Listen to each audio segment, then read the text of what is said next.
Для большинства детей сказки — это картинки в книжках.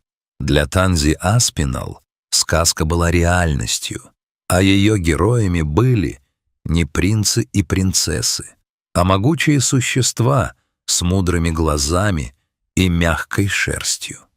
Она росла в Кенте, в поместье Хоулитс, которое ее отец, Дэмиен Аспиналл, превратил в прибежище для горилл. Пока сверстники Танзи учились кататься на велосипедах в городских парках, она ползала по траве рядом с существами, способными одним движением сломать дерево. Но в этом мире не было страха. Танзи вспоминает, как она, будучи совсем маленькой, прижималась к теплому боку Джалты. Горилла, огромный самец с невероятной силой, замирал, боясь пошевелиться, чтобы не придавить хрупкое человеческое дитя. Это была связь, выходящая за рамки биологических видов. Бимс, другой ее друг, всегда был более игривым. Он задирал Танзи, аккуратно подталкивая ее лапой, словно приглашая в игру, понятную только им троим. Дэмиен Аспиналл верил, что дикие животные — это не экспонаты, а личности. Его метод воспитания дочери вызывал споры в обществе. Многие считали безумием позволять ребенку находиться так близко к диким зверям. Но для семьи Аспиналл это была философия жизни, возвращение долга природе. В 2002 году жизнь Танзи изменилась. Программа реабилитации подошла к решающему этапу. Группу из 10 горилл, включая Джалту и Бимса, было решено вернуть на их историческую родину, в тропические леса Габона. Танзи, тогда еще подростку, было невыносимо больно осознавать, что ее братья улетают на другой континент. Она помнит день отъезда как в тумане, тяжелые контейнеры, шум самолета и последнее прикосновение через решетку. Ее отец обещал, что там, в дикой природе, они будут по-настоящему счастливы. Первые месяцы после выпуска гориллы находились под наблюдением на речном острове, чтобы они могли привыкнуть к поиску еды и опасностям джунглей. А затем они исчезли в густой зелени Габона. Связь прервалась. Танзи взрослела, пошла в школу, затем в университет, но ни на один день она не забывала о тех золотисто-карих глазах, которые смотрели на нее в детстве. Прошло 12 лет. Танзи превратилась в прекрасную 25-ю женщину. Она часто задавалась вопросом, живы ли они? Узнают ли они ее теперь, когда она так изменилась? Ее голос стал ниже, она стала выше, а запах человека из цивилизации наверняка стерся из их памяти. Вместе с отцом она отправилась в экспедицию. Путь в сердце Габона был непростым. Долгие часы на лодке по извилистым рекам, сквозь плотную стену джунглей, где влажность сдавливает легкие, а каждый шорох кажется предупреждением. Они подплыли к месту, где, по данным рейнджеров, часто видели группу Джалты. Дэмиен начал издавать специфические звуки, гориллий говор, которому он научился годами ранее. Сначала ответом была лишь тишина. Танзи стояла на носу лодки, вглядываясь в изумрудную чащу. Сердце колотилось так сильно, что, казалось, его слышно на весь лес. И вдруг кусты зашевелились. Из зарослей вышел огромный серебристо-спинный самец. Это был Джалта. За 12 лет он стал еще мощнее, истинный король джунглей. За ним показался Бимс. Они остановились у кромки воды, подозрительно оглядывая незваных гостей. Танзи спрыгнула с лодки на мелководье. Она действовала осторожно, как учил отец, не смотреть прямо в глаза, двигаться плавно, издавать успокаивающие звуки.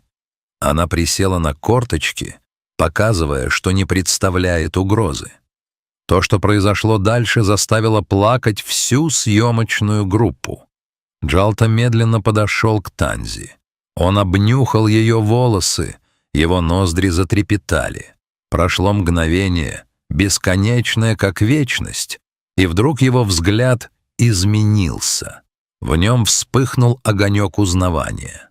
Он издал тихий гортанный звук радости и буквально обнял ее, прижимая к своей груди. Бимс, всегда более эмоциональный, начал прыгать вокруг, выражая восторг. Они не просто узнали ее, они приняли ее обратно в свою семью. Весь день они провели вместе. Танзи сидела на траве, а два огромных зверя нежно перебирали ее волосы, словно выискивая воображаемых насекомых, высший знак доверия и привязанности в мире приматов. Танзи чувствовала, как круг ее жизни замкнулся. Она снова была той маленькой девочкой в безопасности. Но природа не знает сантиментов, и эта история не закончилась на счастливой ноте. После отъезда Танзи и Демиена ситуация в заповеднике начала меняться. Через несколько месяцев рейнджеры обнаружили тела нескольких самок из группы Джалты и маленького детеныша по имени Акау. Мир Танзи рухнул, когда она узнала новости. Сначала думали на леопарда, но на телах не было характерных следов когтей. Это было дело рук, или вернее, лап другого существа. Расследование показало, что виновником был буманга, другой самец гориллы, который также был выпущен в этот район. История буманги была трагичной. В детстве он подвергался ужасным издевательствам со стороны людей, его держали за ноги вниз головой, избивали и запирали в тесных ящиках. Несмотря на усилия фонда Аспиналла по его реабилитации, травма оказалась слишком глубокой. Буманга стал психопатом в мире животных.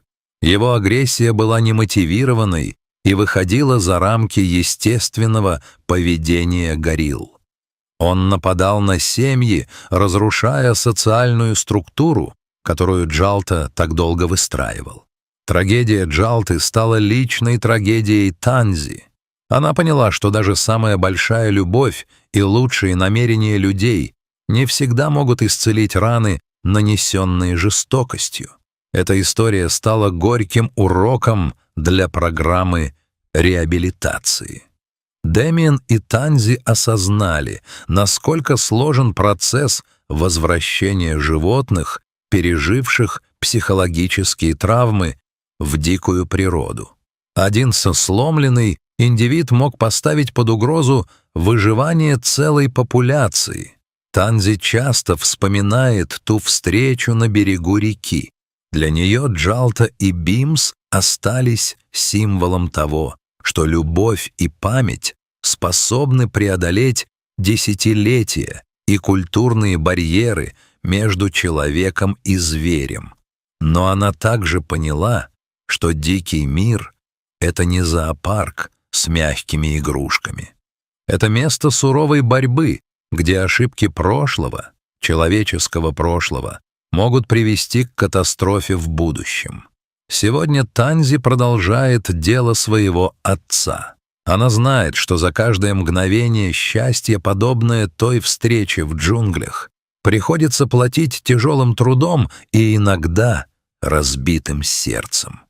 Но когда она закрывает глаза, она все еще чувствует запах влажного леса и теплые тяжелые лапы своих старых друзей, которые когда-то качали ее в колыбели из ветвей и доверия.